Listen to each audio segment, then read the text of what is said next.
day, everyone. This is Pilot Needles, and welcome to DDO Players News, where we take a look at latest in DDO and on the tabletop. And please welcome my co-host from Ravenloft, Draculita. Hey now, everybody. How's it going? Hello there, Drac. And also, welcome our special guest for tonight, the DDO Community Manager, Cordovan. Hey, thanks for having me on. It's been nice to be back. Yeah, it's been a while since we had you on. We appreciate it. Yep, Yes, I'm sure you're enjoying your week back to work. We've been busy. We've been busy, so then let's get on to what the news is that's for DDO this week, where we will begin with the announcement of the VIP Loyalty Rewards Program. And what is this all about? Should I just take over? You can go ahead and run with it, and I'll jump in here and there. Sure. Well, so we've introduced a new, what we're calling a VIP Loyalty Reward Program. It's a login reward program for VIPs that'll start on May 1st, 2024. We have an article up on DDO.com where you can get all sorts of information about how it's going to work. But the way it'll work in the shorthand is you can claim a reward once per month based on how long you've maintained your VIP subscription. We've got the first 12 months up on the website. We'll be extending that list over time. There's an immediate sign-up bonus, but then your first month will begin on the first of whatever month you next hit, right? So if you subscribed right now, then you would get that first-time sign-up bonus, and then a first month completed gift that you would get starting on May 1st. And so then the next one's June 1st, July 1st, etc. As soon as it's the first of the month, you'll speak to an NPC that's in the Hall of Heroes called Violet Peregrine, and you'll be able to pick up that month's reward. And it just continues forward. We got things like cosmetics, some additional account storage, bonus DDO points, a VIP bag of many things, bonus character slot, item durability ward, all sorts of things like that. Some cosmetics like a lightning storm trail and a storm cloud rider mount. And you can see some pictures of that on DDO.com. Yep, I will have links to that in the show note. And then also, if you're watching the YouTube version of this, I'll throw those pictures up on the screen as well. We also are adding an always available VIP perk where you can swap spells in any public area, and you don't have a cooldown when changing spells at the trainer while you're VIP. So we're going to be adding that on May 1st as well. And then there's a fact that kind of goes into some of the details about how gifts are received and that sort of thing. And we'll be adding to the list over time here as questions come in and we start to be able to get some answers up on the page. Oh, you mean I don't have to worry about finding myself a tavern every time I need to change a spell. Nope, not as long as you're VIP. Okie dokie, yay! That is awesome. That is something that I don't play a lot of casters, but I know people that play casters have been wanting that forever, so that is awesome to hear. I could mention as well that these rewards do stack, as it were, for the most part. So, like, for example, there's a VIP discovery boost that'll get you a plus 1% increased chance of named loot dropping for your characters in chests. It will stack with the Elixir Discovery, but on top of that, if you were to go back in a future, if we're offering this again in the future beyond month 12 so that you would get it again, then it'll stack with itself, so that plus 1 would become a plus 2. Maybe eventually that plus 2 could be a plus 3, something like that. So that's something that we have set up in the program as well. So you did talk about the first-time sign-up bonus. That is a bonus account storage slot. So that is going to be automatically granted to you? Yep. Okay, and then as of May 1st. Right, well, yeah. The tech to actually bring this in is going to be in a patch, I believe, the day before, and then it'll deploy, essentially, the following day. Okay, and then All right. To actually get your other bonuses, if I understand right, it kind of works how like the dragon gifts are working. You have to talk to an NPC that kind of quote unquote unlocks it on your account for you then, correct? Yep, correct. Okay. And is that guy going to be in the Hall of Heroes, I assume? Yep, it's an NPC named Violet Peregrine, located in the Hall of Heroes, the Okay. Eberron Hall of Heroes. There. Okay, perfect. So. Perfect. Yeah. So we can kind of go through these. There'll be a little graphic up on the screen here too. And like I said, I'll have the link over to this page over on DDO.com as well. Yeah. One question before we go into the details of each month. Sure. Let's say you have someone who's a VIP at the start of the program. Let's say it's VIP for the first 5 months of the program, drops out for a while, and then comes back. Do they start at month 6 at whatever point they were after another month of VIP, or does something other weird happen? You'll continue where you left off. Left off, okay. So essentially, if you were to, so some of it's going to depend on when your actual subscription date begins. Right. You may have to wait until the first of that next month then to be eligible for the next reward. Right. But outside of that, then yes, you'll pick off from where you left off previously, and you'll retain the benefits you receive. Like when applicable to you, it'll come back when you're VIP again. Okay. Thank you. All right, so let's jump into this. The first month after you complete, you're going to get a bonus 500 DDO points. That is in addition to the 500 that you get for the month. So for that first month, you're going to get 1,000 DDO points. Then that is awesome, actually. I'm like, think about how many hirelings I can buy with that. Because we all know I tend to spend my points on hirelings, so I might have a slight gold seal highlight addiction, but that's what.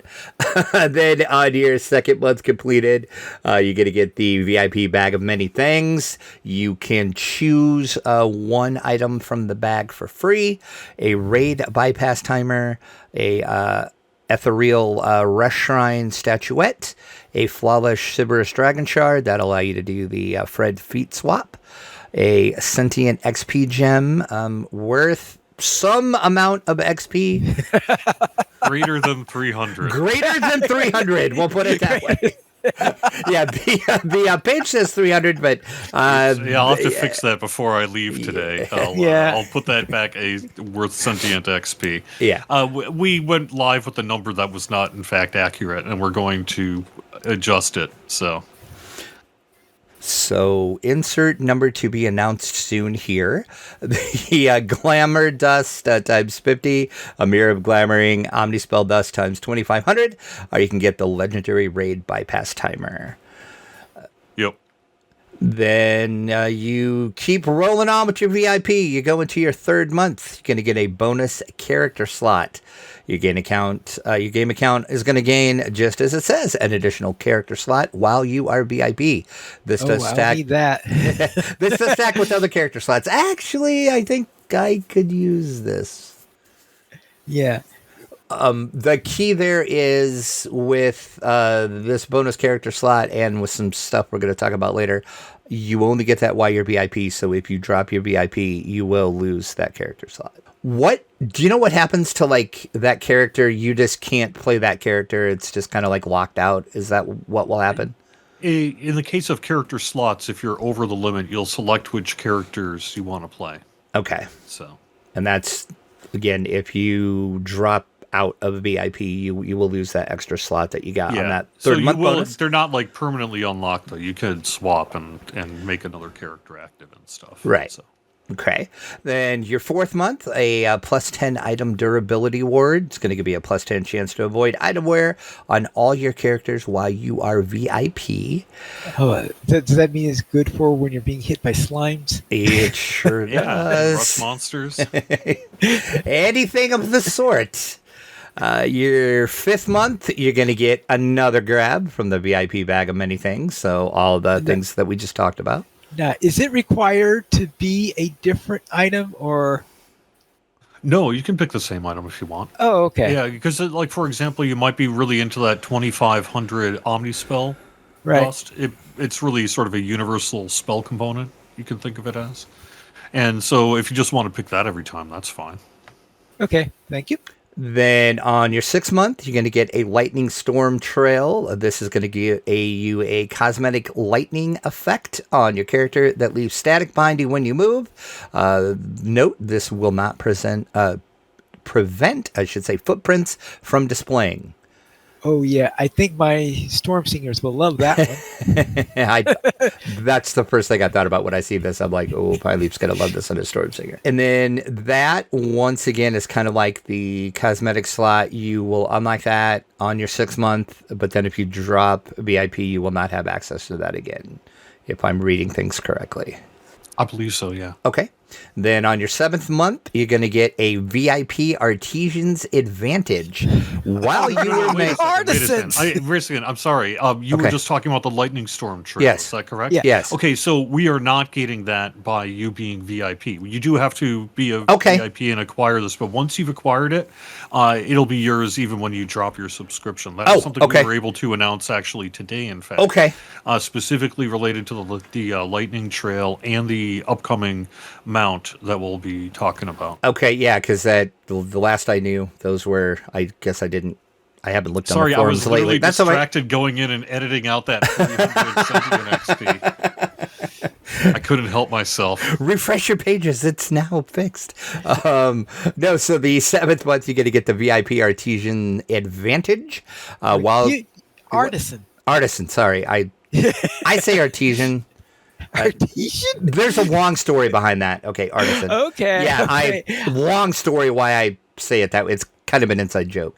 Okay. And I cannot say it correctly, if that makes sense, because I've been saying it with this inside joke so long. Anyway, while you remain VIP, you get a plus 10 to your crafting XP, and then in addition, each time you click on a collectible node, you will get a chance to gain a crafting material token.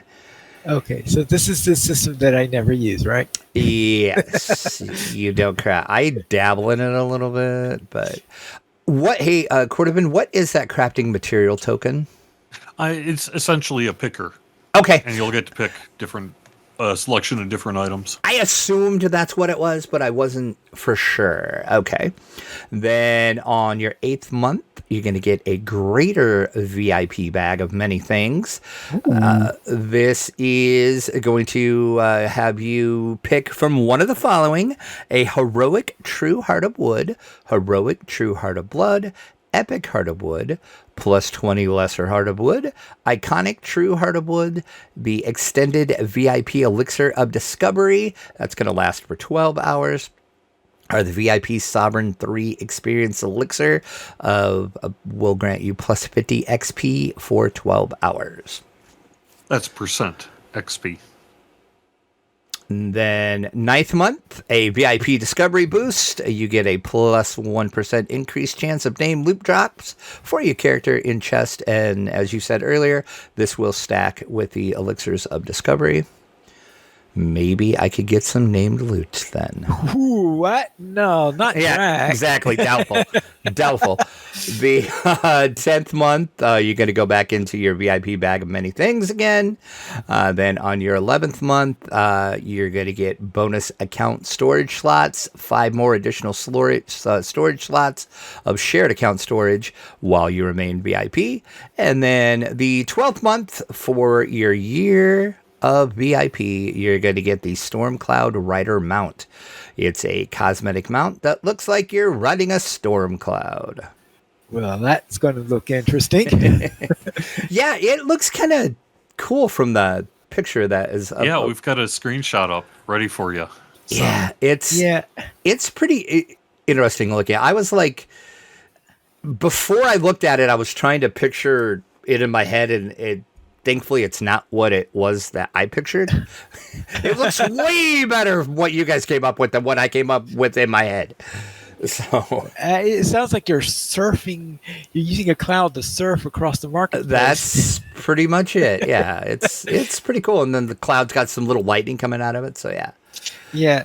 Some of my storm singers might like that one also. Exactly. So there you go. That is the VIP loyalty rewards. March or May 1st is when this starts. Yep.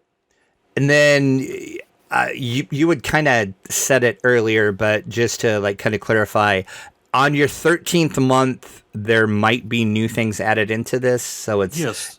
it's not like to keep extending the list as it were. Okay. So that's in the future we'll be extending it, and if you're just joining, you will start at the start here and just kind of keep going along. and then go as through you and do. then okay, all right. So is there anything else that we should talk about with this? I don't think so. I think we covered everything. I think the big, just from what I have been reading on the forums, just I think the important things to get out is that Sentient XP gem, not 300, a number to be announced soon, trademark. So we'll look for that, and then the lightning storm trail and the storm cloud rider mount is not going to be VIP locked.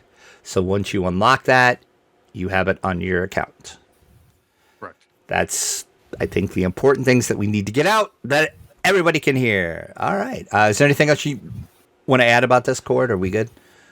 Just that if you aren't familiar with your VIP program, we do have a link to more information, ddo.com/VIP, where you can get all the other benefits. This is in addition to all of the existing benefits we have for VIP. I was going to bring that up to you because I thought we should have probably said that in the beginning, but yes. So there you go. So we look forward to this on May 1st. All right. Well, I'm going to look forward to being able to swap my spells on May 1st. Yeah, that's pretty awesome, actually. My Warlock will be happy about that. Your Warlock will be happy about it. Yeah. Actually, do Warlock swap spells? Or are you talking about the other spell swap ability also? They're two spell swap related abilities. But I have been known to swap some stuff on my Warlock, though. I mean, not a lot, but usually my Warlock I'm playing is my Wolflock anyway. So all right, then let's go and have a look at what was in the latest update 67.1, which seems to have a few tweaks in it. Some fixes, lots of fixes. They fixed an issue that prevented VIPs from getting Dragonlord properly unlocked with their subscription. Yep, the free coupon or the free monthly Year of the Dragon gift had run out, but we had said, and we are making Dragonlord free to VIP. But there was that initial period there where it wasn't working right. That issue is now fixed as of yesterday, April 10th. That's when this patch came out. Lapter's melee power on the critical component will now properly work for Dragonlord fighters. They corrected an issue with the mechanic. Why can't I say that Mechanized? word? Thank you. I don't know why I cannot say that word. Patron Scopper, where Xena in the Eberron Hall of Heroes failed to properly recognize your account ownership. Correct. I hate to say what would happen if you had a mechanized artist. Right. I'm not even going to attempt that. Corrected an issue that could cause too many Reapers to appear in the raid the Chronoscope. Too many Reapers. I have a number in mind what I think is too many. I don't know how many was too many that you had to fix. But I don't either. sounds scary to me. Then the one of the new requests, Fred's first date. They got some little fixing in there. They succeeding in the Kobolds game now provides completion feedback more consistently. They did fix an issue that could prevent completion of various objectives in Fred's first date when more than one player interacts with more than one version of Fred. That is very, very like Fred. We'll get into this later because you haven't run it, I don't think. No, I have not. You do, in fact, go on a date with Fred, the Mind Flayer, and there can be more than one of him, depending on how many. Well, yes, I did notice that at one point. Yes. It's very Inception, though, that there's Fred and then there's Fred and Fred and Fred. Yeah. Well, it's a lot of Freds. It's a thing that commonly happens in the other game, let's say, because of all the things that's happened in all the years with some of the characters, that there are different versions of that character all throughout Middle-earth. It's explained in the quest why that's happening. But yeah. I'm excited to actually run this quest. So, created a dialogue box issue in Fred's first date that failed to properly close. And there was an issue that could cause the Crystal Challenge Dungeon Master text and audio failure message to play repeatedly. That is... I got that bug. It was kind of funny, I thought. Yeah. Well, yeah, I think that is kind of funny when anything like double plays like that, because it's like, hey, you just said that. Or I always like... No, it's like if you... So I had actually swung like 5 times, so I heard it back 5 times. Oh, I thought it just like stop. double. Oh, wow. Yeah, so that's why it got fixed, of course. But so I said, yeah, because I thought it was funny in that one is that I was trying to figure out, okay, do I really want to do this, whatever? So I took a moment to do the fighting challenge, and somehow during the fight, that's right, because they said hit it with the melee weapon. I was trying to say, wait, where do I have a melee weapon on my character here? Because I'm playing an artificer, and after I said, okay, let's go and do the challenge, because right next to him was the challenge, one of the carnies you're supposed to challenge in the whole thing. And in the midst of doing that, I know what happened. I was doing the combat, and my dog went and attacked the crystal, and I got credit for hitting the crystal at that point. Oh, nice. They also elsewhere in the game corrected an issue where Rowene would not properly bestow the quest Litany of the Dead. DDO store feedback when you make a purchase with full inventory is now easier to read. There was an issue with female wood elf characters sliding improperly while shooting after tumbling. That's a very specific set of things that you have to do to have that issue. Well, essentially, they were missing a bit of animation, and so it would essentially kind of stick instead of playing the animation it was supposed to. They stuck the landing. Indeed, they did. Fixed an issue where Tabaxi characters were using the wrong animation while using special crossbows. And the named loot drop rate issue in Slice of Life, adventure pack on Heroic Elite is now corrected. And they corrected the named loot drop rate issue in the Heroic Elite version of Catastrophe. And Turns there was out the community was right. Loot drop was too low in there. Okay, I had seen that on the forums. I mean, I don't know. I can't speak to anything about loot drop because I never get anything because we all know my RNG luck. So I just figure, it's me. So there you go. It wasn't just Heroic me. Elite specifically, but yes. Yeah. So that's why fix. I never noticed it. Well, there's that. And then there was a stuck spot in Too Many Cooks that is now fixed. So that is update 67.1. Anything else you want to add about that update? Basically, it just fixed a lot of little minor issues, it looks like. Yeah, I think that pretty well covers it. We don't have a patch set for next week, but potentially a small patch set for the week after that. It would be similar in nature to what you saw here. Kind of a catch-all for anything that we feel can't wait for the next main update. Okay. All right. And then let's head on to a little message from SSG relating to an incident, I guess, over the Easter weekend. Yeah, we all know. Sadly, the game was down. SSG did post that they... well, I don't know. Do you just want to talk about the Cordovan since you're here? Or you want me to go through this?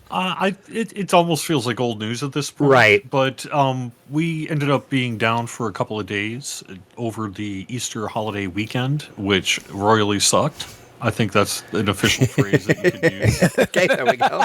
And just to apologize and say thanks, we put out a bunch of bonuses and such that ran through the weekend, and that was through the weekend. That just was. Yep. And then VIP Daily Gold Rolls were extended to April the 26th. And then VIPs are getting 2 additional days of VIP status to compensate for the downtime. I know that we've run into a few struggles getting that implemented. My understanding is at this exact moment, we're almost there. So I would expect to see that happen in the near future. Okay, yeah, I was going to ask at that because I know there was a little issue with that, so I didn't know if that was fixed yet or soon will be. But yeah, you will be getting 2 more days. It's the first time we've tried to do that since we operate under the new sort of store infrastructure and everything. Gotcha. So ran into a minor issue that was not so minor as it turns out. That seems to be the case. Sometimes you think, oh, this will be easy to pick. Yeah, no, it's not. Trust me, being in IT, I know that well. So there you go. That is our game news. Like I said, unless Cordovan had anything else, but I think we kind of covered everything, and you kind of mentioned the patch that's upcoming. There is one other thing I could mention, which is to put on your radar next week sometime. The work is underway. It's not 100% certain, but we have a Lamannia that we're going to be doing here in the coming weeks. I think might be related to a couple of performance issues and that. I don't know if we're going to be doing that as a separate Lamannia build or rolling it into our next preview, but that's something to keep an eye out for, that we do have some targeted improvements here that we're going to be previewing on Lamannia along with whatever else we're previewing here in the near future. And then is this something similar to the pinning thing that they're testing on the other side? I think they're not related. They're not related? Okay. And then is there any, I know a lot of people are asking about Players Council. You guys have been a little busy. I am the holdup on that one. That is all me. But I am working on it. Should be within the next, let's say within the next week. Okay. I should have invitations out to at least in the range of several dozen people. And we'll get that rolling here in the coming weeks. So excellent. Then let's head over to the dungeon and see what's coming out of the ground. And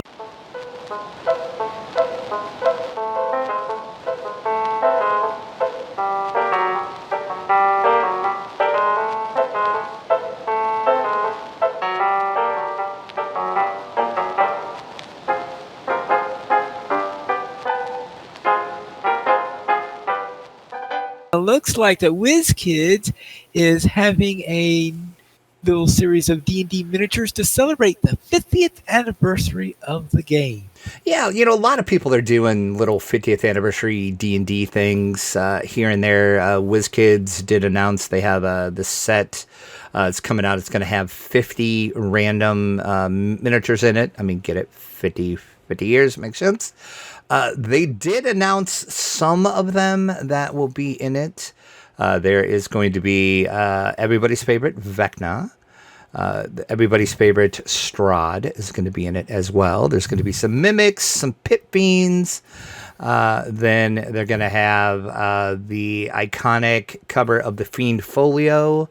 You're going to get that as a mini as well.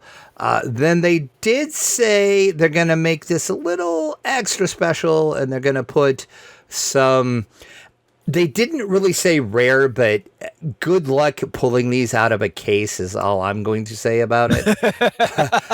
Is they wanted to kind of include the D&D cartoon in this, because everybody loves the D&D cartoon. If you don't love the D&D cartoon, I don't know what's wrong with you. You need to look yourself in the mirror and have a talk with yourself. But they are also going to include minis of Bobby the Barbarian, his older sister Sheila the Thief, and they say the adorable unicorn Uni. I call him the annoying unicorn Uni. But, he's not annoying. But to each their own. Was the comic relief of the era. You had to have an R2D2, and Uni true, fit the role. True. Uni was comic relief. That is true. So that is also Snarf with Thundercats. Thundercats, yeah. And see, now Snarf I loved. But see, it was required if you were going to be a cartoon on the Saturday mornings that you had something like that. That's true. So these will be included. Like I said, it's going to be randomly in cases. They haven't said how many of these are going to be available. And then a lot of you might be going, "Hey, wait, that's only 3. Where is the rest of the kids?" Well, not too long ago, they had another previous set come out. It was called the D&D Idols of the Realms, Dragons of Stormwreck Isle. They had a set of minis for that one, and that one included Hank the Ranger, the Cavalier and Diana. So if you want to get like the whole set, you got to try to find those. But there's no mention of Avenger or Dungeon Master though. So I don't know if, I'm guessing they're going to have another set come out closer to the 50th actual date probably, and have that. If you want to order these, you can get them. Your friendly local game stores can order them for you. You can order them directly from WizKids. I didn't see them listed on Amazon yet, but you can usually order them on Amazon. You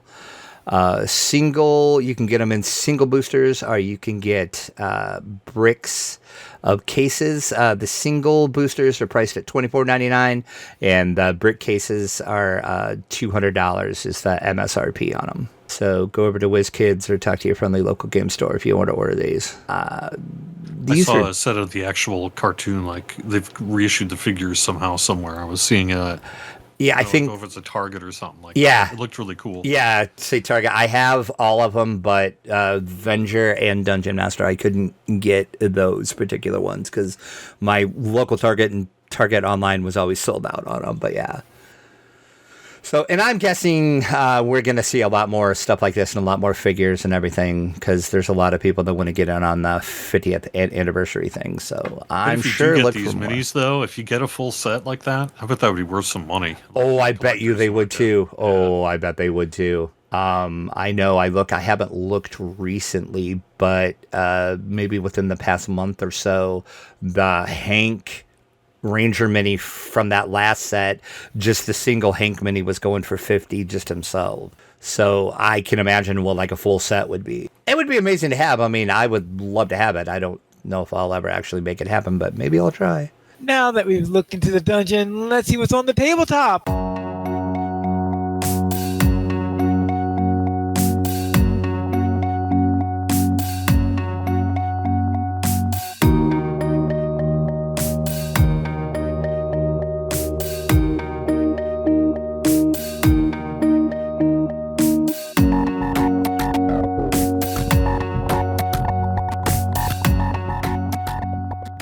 Where it looks like our favorite rascally band of people whose names start with W are now heading on to a board game. And that's right, we have Don't Starve, the board game, coming to Kickstarter soon.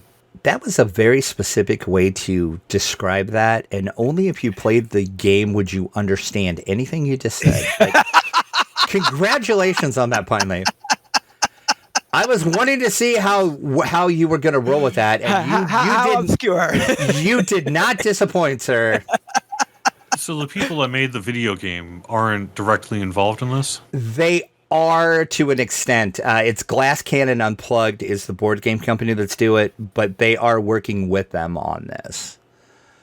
They didn't say to exactly what extent they are, but they are providing feedback is how it was put in the press release. So I guess take that for what you will. I mean, I would think it's not a good or bad thing. It's just right. Just curious. Yeah, I would think since it's their IP, they would have a lot of say in it. But yeah, it just said they were providing feedback to Glass Cannon Unplugged. This is going to go over on Kickstarter, of course. And Glass Cannon Unplugged, you might not be familiar with them. They're a fairly new tabletop board game manufacturer. They do a lot of video games to board game translations. That's kind of what they're known for. They did the Dying Light game. They did Apex Legends. Their big one that they did was Frostpunk, which was reviewed very, very well, and people really, really like that. Apex Legends and Dying Light were Kickstarters that have not delivered yet, so we don't really know about them, but they did really good with Frostpunk. Don't Starve is going to attempt to adapt everything that made the source material game stand out as a survival game. Game mechanics will highlight player's choice, dynamic combat, and open world exploration, and of course, day and night conditions. Oh, and what about seasons? They didn't say anything about that. I would assume that would be included too. Or is that going to be the expansion? That could be. I didn't think about that, but that could be. You're looking at 60 to 90 minutes playtime, 1 to 4 players. They're trying to embrace the unique, whimsical art style cherished by fans of the game. So expect, I would assume, the same type of art style. This looks interesting. You can go check out what little is on the Kickstarter page now. I have it linked over in the article on DDO Players. There's not much there. Basically, there's just a thing, hey, sign up to know when this goes live. But I have played Don't Starve a little bit. I know, Pineleaf, you played it a lot. You played it way more than I have. Is this something you're like kind of excited about? I think I want to see the Kickstarter actual announcement before I get excited. Right. Okay. Well, I've seen a lot of things where they try to get a lot of excitement for the Kickstarter to come out. Look at that. That's fair. Like, Yeah. Yeah, you see the actual Kickstarter page and you're like, nah, I'm good, thanks. So, yeah. So it'll be interesting. Like I said, they've Frostpunk, everybody loves what they did with Frostpunk, and it is, people that have played it said Frostpunk is just like the video game, but you're playing it the board game. So sounds cool. Yeah, if they do anything similar to like what they did with Frostpunk, I think they'll do a good job with this. Like I said, their kind of niche is to take video games and convert them to board games. So we'll see how this goes. One of the people who headed up development on the recently released Pacific Drive worked on Don't Starve. Okay. Pacific Drive is getting good reviews too. So I picked it up, but I haven't had a chance to play it. I've been busy. Yeah. Now that we have dealt with the tabletop, let's go and find out what's going on with the screen.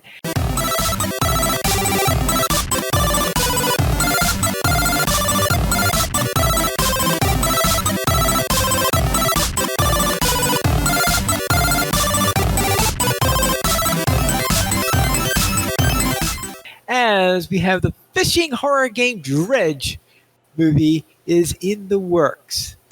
And this I am so excited about because my friend and I were playing Dredge. Well, we were each playing it. It's a single player game. But we both said after, I don't know, probably about a day or so of playing it, we're like, this needs to be a movie. If you're not familiar with Dredge, the easiest way to describe it is you are a fishing boat captain. You go out, you are fishing, and all of a sudden, you know, you're catching regular fish, and then other things start happening. And then if you stay out too late, there's a lot of things, think Cthulhu type things are happening. That's the easiest way to describe Dredge. It's like a horror, like a Cthulhu horror fishing simulator. So you have to like just sort of get back to your base before the horror kills you? Is that yes. Yes, and the longer you stay out at night, the more you go insane, and then you're like, if you fish too long at night, you could be fishing and all of a sudden you start catching stuff that, you know, shouldn't exist, and you're like, why am I catching this thing that I don't know what it is? And then your insane meter goes off the chart because you caught this fish that is like not of this world, but here it is in your boat. Yeah, it's really good. It was made by Indie Studio, so it's like a very indie game. It is now on Steam. I was playing it on Switch, but it is on Steam now. So, so they are taking this and they are going to make it into a movie. They say, think Sixth Sense on the water with a atmospheric cosmic horror blend of H.P. Lovecraft and a little Ernest Hemingway thrown in for good measure.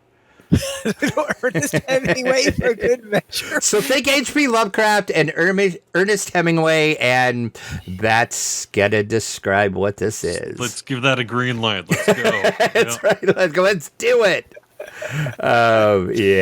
So there you go. So we don't know anything more about this. It's going to be produced by a newer studio called Story Kitchen. And they are working with Black Salt Games, who's the creators of Dredge. They're working with them to make this. So we'll get more information on this soon. I'm really looking forward to this because, like I said, my friend and I both said about the same time, it's like this would make an amazing movie. And there you go. Dredge the movie coming soonish. We don't know when. Soonish. We don't know Well, when. More information coming soon. So they haven't even answered the question. So you don't know whether they're in pre-production, They did not say. okay, or anything. All right, Yep. then let's go and ask another question that could be even deeper, and that is, who is the most iconic video game character ever made? Yeah, this kind of surprised me. And it I really. disagree, by the way. I'm going to just say, Oh, yeah. this is nonsense. Oh yeah. This whole list, I'm like, no. Yeah, I'm kind of glad you're on because I knew you would have a lot to say about this too. So yeah, and the weirdest part about this whole thing is BAFTA is the one that did this. If you're not familiar with who BAFTA is, they are the British Academy of Film and Television Arts. Why they decided to do the most iconic video game characters ever, I don't know. They said they were doing this to help celebrate the 20th BAFTA Game Awards that are airing actually this evening as we speak. Actually, they are airing if you're in England. Or, well, I guess technically they still would be. It's just timey-wimey.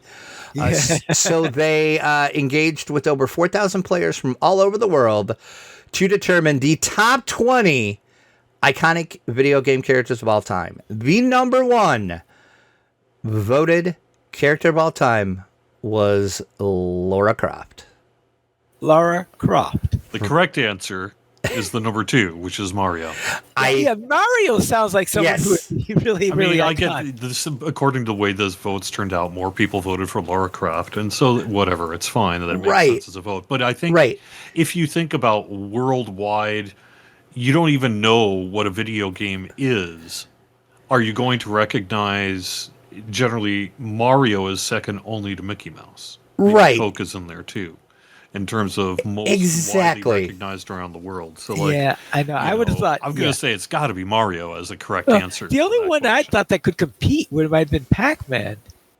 He was number 6, actually. Yeah. Pac-Man came in at number 6. So, yeah, so one was Lara Croft. Number 2 was Mario. Number 3, I don't understand at all. Who is Agent 47? Yeah, Agent 47 from Hitman, which, I mean, Hitman is a cool video game. I enjoyed the game, but I don't know if I would call him an iconic video game character. But, okay. Sonic is number 4, Sonic the Hedgehog, which I would think I would put Sonic probably at number 3. I would put Sonic higher. Sackboy from Little Big Planet, that one, okay, I would probably put that. I don't know if I'd put him top 10. Yeah, but Sackboy is not more widely recognized or most iconic. Well, I guess they're not even saying most widely recognized. Yeah, no, they're most iconic, so okay. Just saying most iconic. Yeah, I guess, I don't know if... But still, Pac-Man is more iconic than Sackboy. I mean, oh, yeah, very definitely. Oh, 100%. And then Link from Legend of Zelda comes in at number 7. Again, Link probably should be a little higher. Master Chief from Halo. Okay, I probably would rank that a little higher too. Kratos from God of War. Okay. This one kind of surprised me.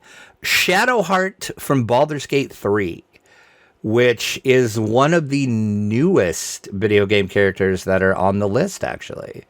Because Baldur's Gate 3 has not been out very, very long. But I know she's very popular. Everybody loves Shadowheart. So, okay, but then again, iconic? I don't know about guess it depends on in their voting when they said to vote on iconic. I don't know if they kind of suggested what they thought iconic would be, maybe. I don't know.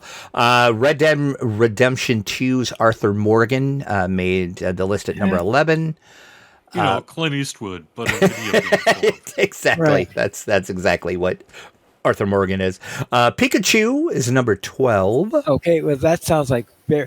I don't know whether that's... When I think of Pikachu, is Pikachu more of a video game or a card game character? I know it's a mixture of both. I would actually say Pikachu is probably much higher up on the list because so many people would recognize what Pikachu is. Oh, yeah, and then I think Pikachu is kind of like in the same vein as Mario. You might not even play video games and you're going to know Pikachu. Yeah, Right. for sure. Yeah.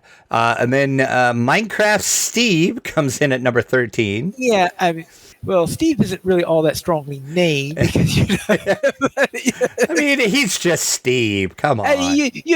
you'll recognize Steve anywhere, Right. Solid Snake from the Metal Gear Solid series is at 14. Crash Bandicoot is at 15. Cloud Strife from Final Fantasies is at number 16. Another one from Baldur's Gate, Asterion, however you want to say it, is at 17. Kazami Karui from the Yakuza series. I've never played Yakuza, so I don't know. Yeah. I mean, sure. Ellie Williams from The Last of Us is 19. That one kind of surprised me, too. I mean, I guess I can kind of see if you played The Last of Us, you kind of understand. I guess she was a little iconic. That face was on a lot of boxes. Yeah. And then rounding out the list is Mr. Nathan Drake from the Uncharted series. Yeah, this list is just weird to me. Yeah. There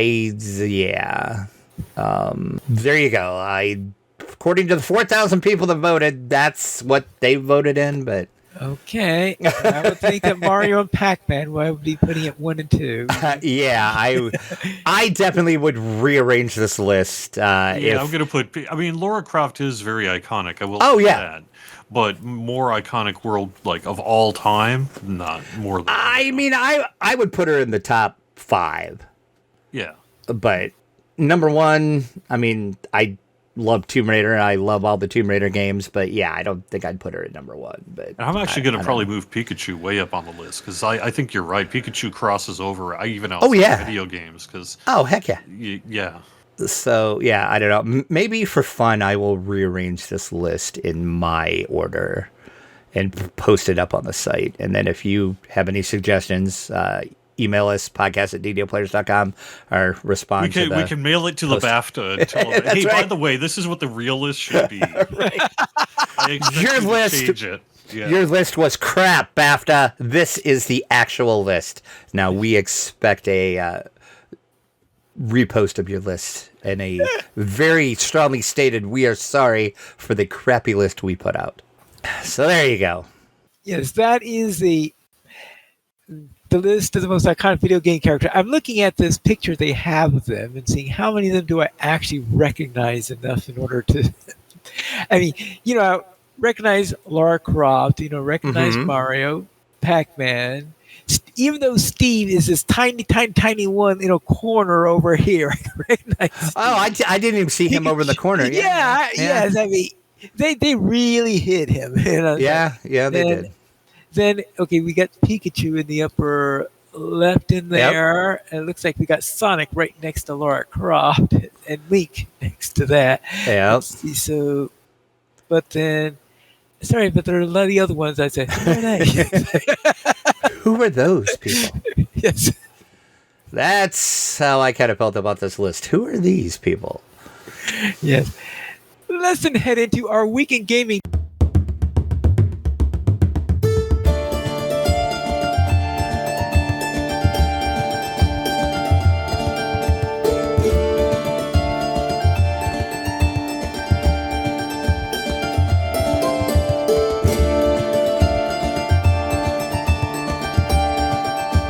Drac, what were you up to? Well, I did play a lot of DDO this week, actually. I will let you talk about what we did together. But Beaker and I, over on Kyber, on his Twitch channel as well, we streamed it.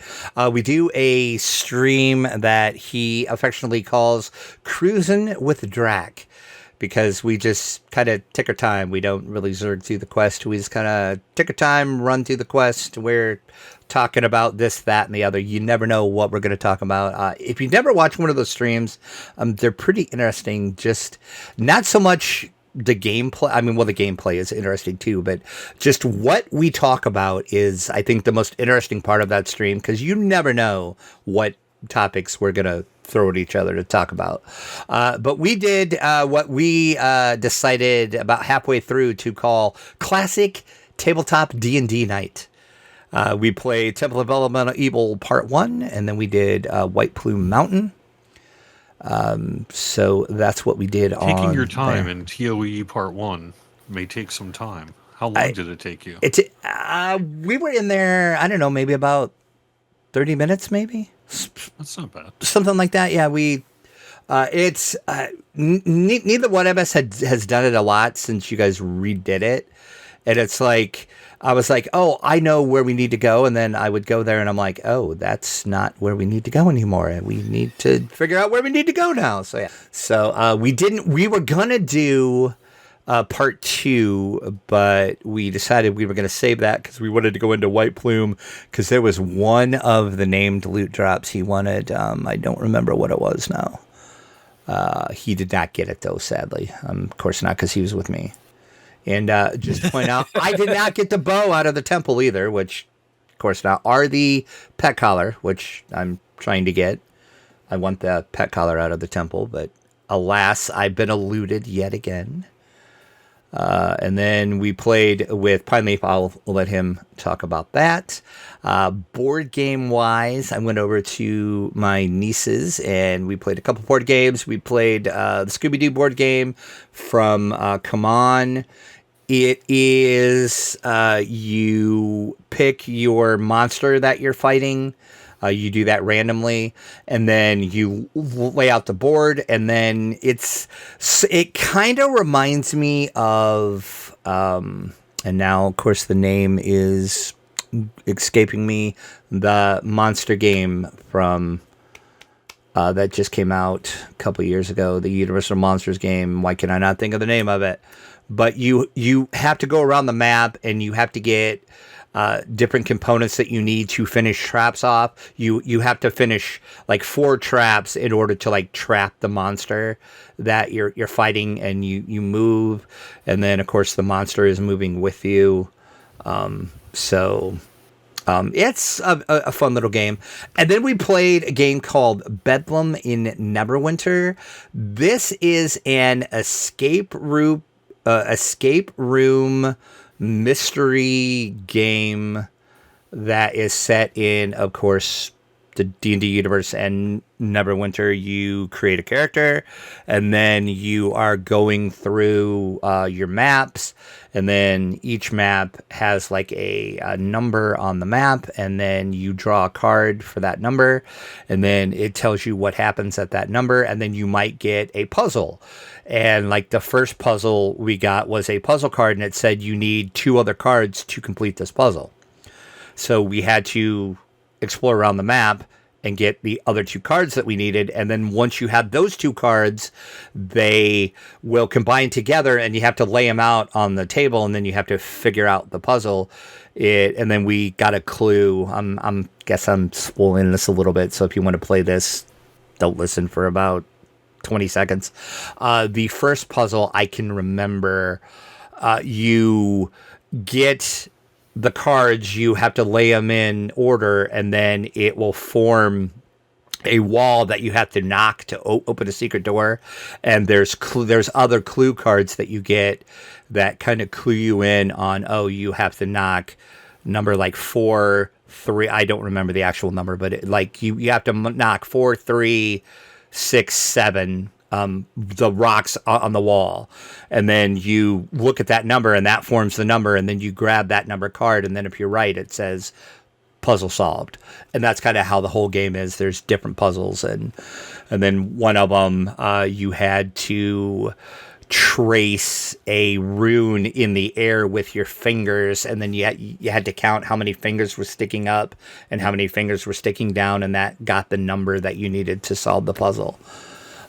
We did the first section of it. There's 3 more adventures to do to where we solve it. And then the overall arching mystery that you're solving is somebody's son disappeared, and then you find out, shocker, it's a cult that is doing this. And then we had to figure out where this cult is. We found out they're in 10 towns.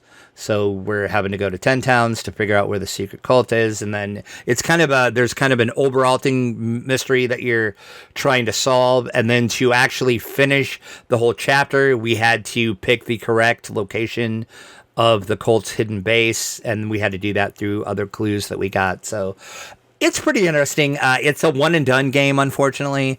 You can reset the game. You don't like destroy any of the cards. So like I could, after we get done playing it, I could reset it and then give it to somebody else and they could play through it. Like we just could never do it again because we would know all the answers. Because it's not like where, you know, the answers to the puzzles are random. It's preset. So it was interesting. I had fun with it. It was interesting to see them play it because they have never played D&D ever. So there was some parts where when we were building the characters and then there was a couple rounds of combat we had to do, I kind of had to explain to them some of the things because they didn't know some of the terms.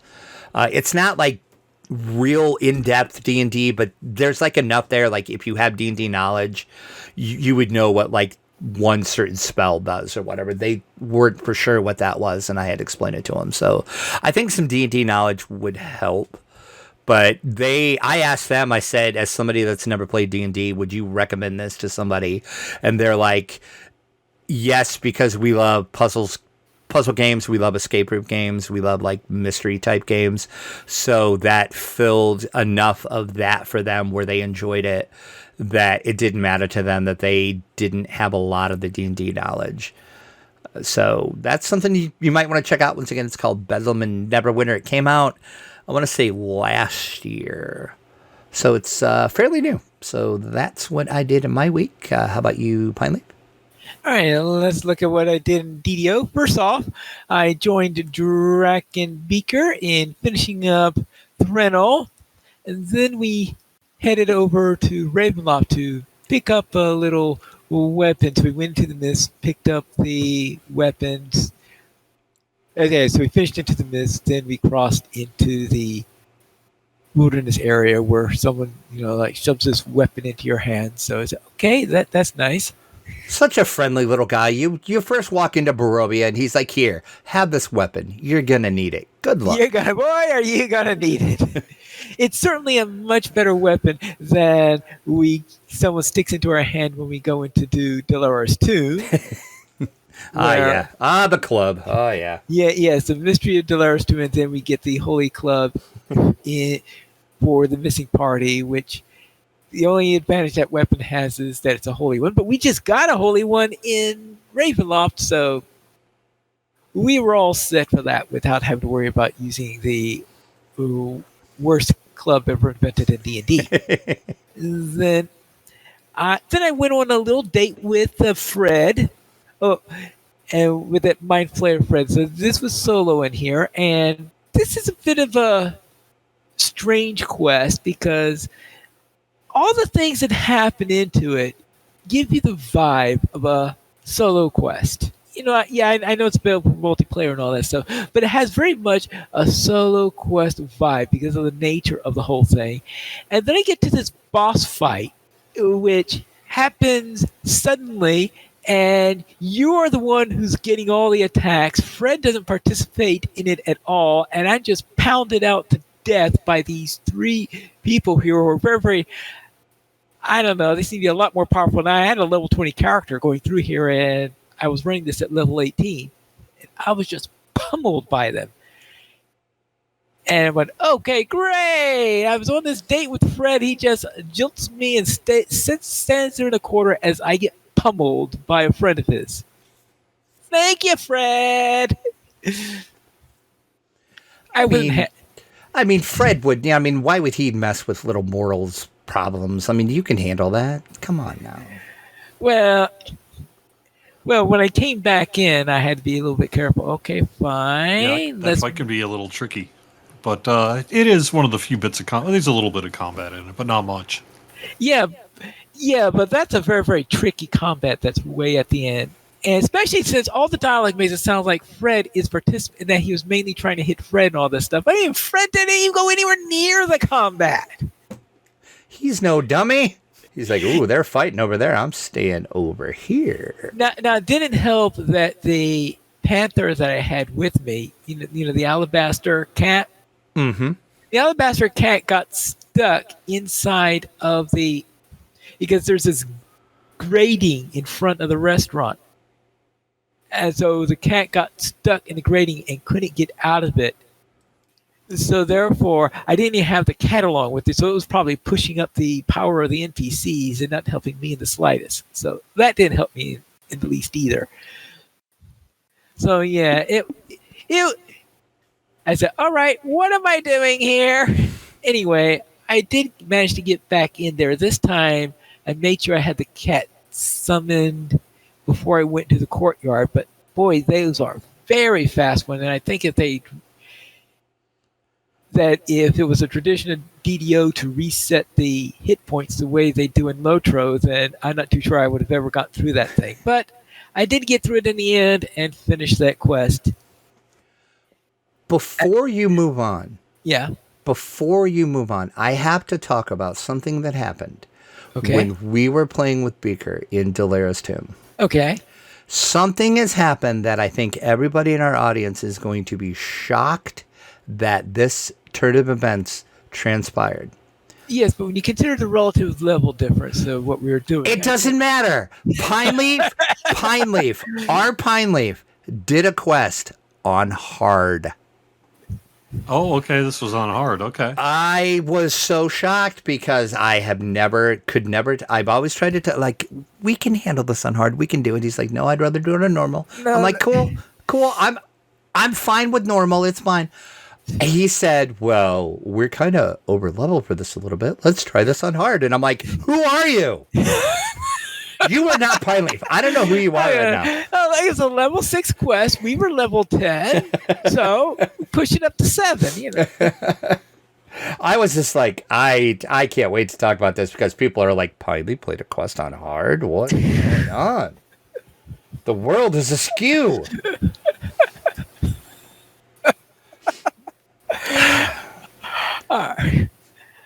All right. And in tabletop apps, I did some playing of Calico and some Dominion. And that's it for my week in gaming. So for me, I should mention last week I was off all of last week, so no DDO or anything for me.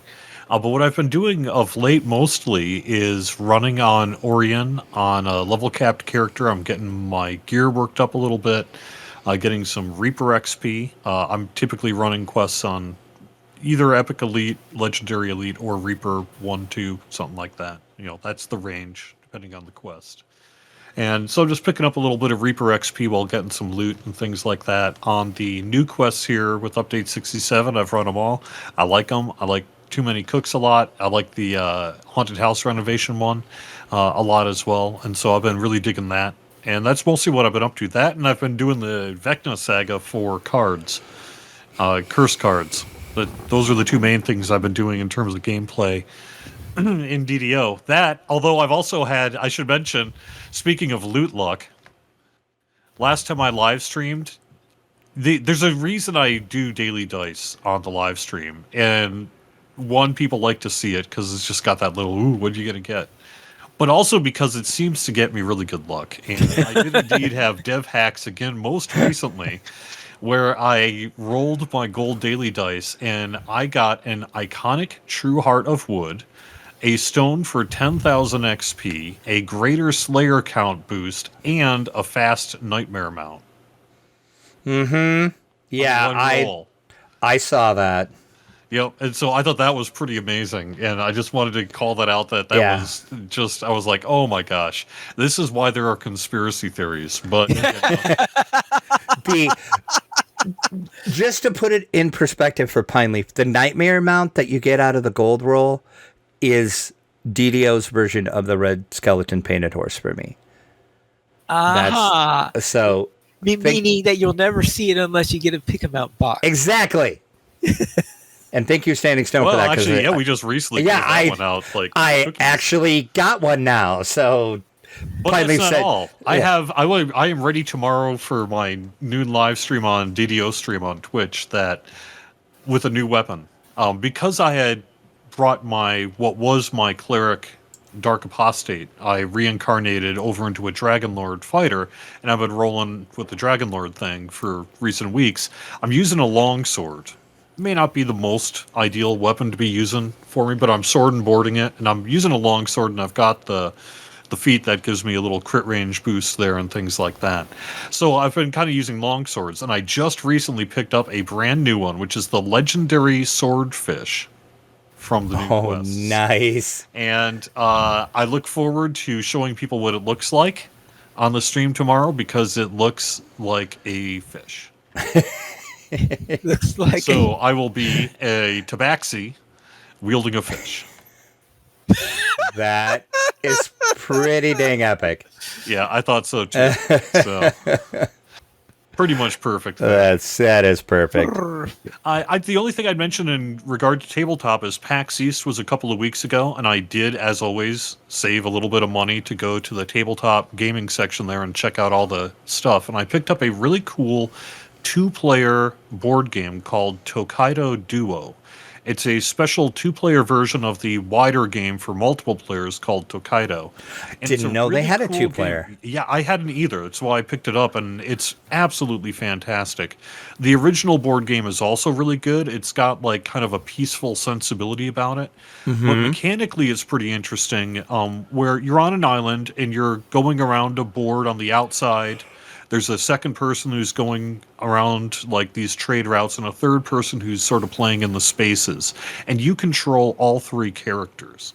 So when it's your turn, you're sort of maximizing the roles of each of the 3 characters, each who have their own different role, to earn victory points. And at the end of the game, the person with the most victory points wins.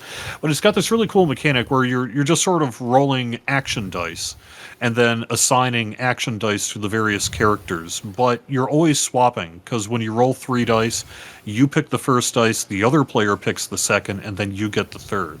So even when it's not your turn, you're taking an action using one of the dice that the other player just rolled. So it's got like this really, really smart back and forth game mechanic to it. And the game itself is very elegant in terms of its game design, and really a lot of fun. And so I'd recommend Tokaido Duo for anyone who's looking for sort of a 2-player only, specifically you and a partner or you and a friend or something like that. Really good, excellent option for that. I will check that out, because like I said, I didn't even know they made that. I'm going to make my own escape room board game. It's going to be a really big box. a really big box. I'm making my own escape room board game. It's going to be in a really, really big box. Get it? Oh, got it. Got it. Okay, it took me a second. Pineleaf is going to try to figure that out for us. Yeah. You can move on, Pineleaf. Okay, good. We do not have any emails this week, but if you're like, since when, you can send it to podcast@ddoplayers.com. The Players Alliance has 2 shows each week. On Saturdays at 8:30 p.m. USC time, we record Lotro Players News and re-record DDO Players News when Drac is available. You can search for our shows at ddoplayers.com/live. And that is all for tonight, then. This is Panic Needles reminding you to quest responsibly.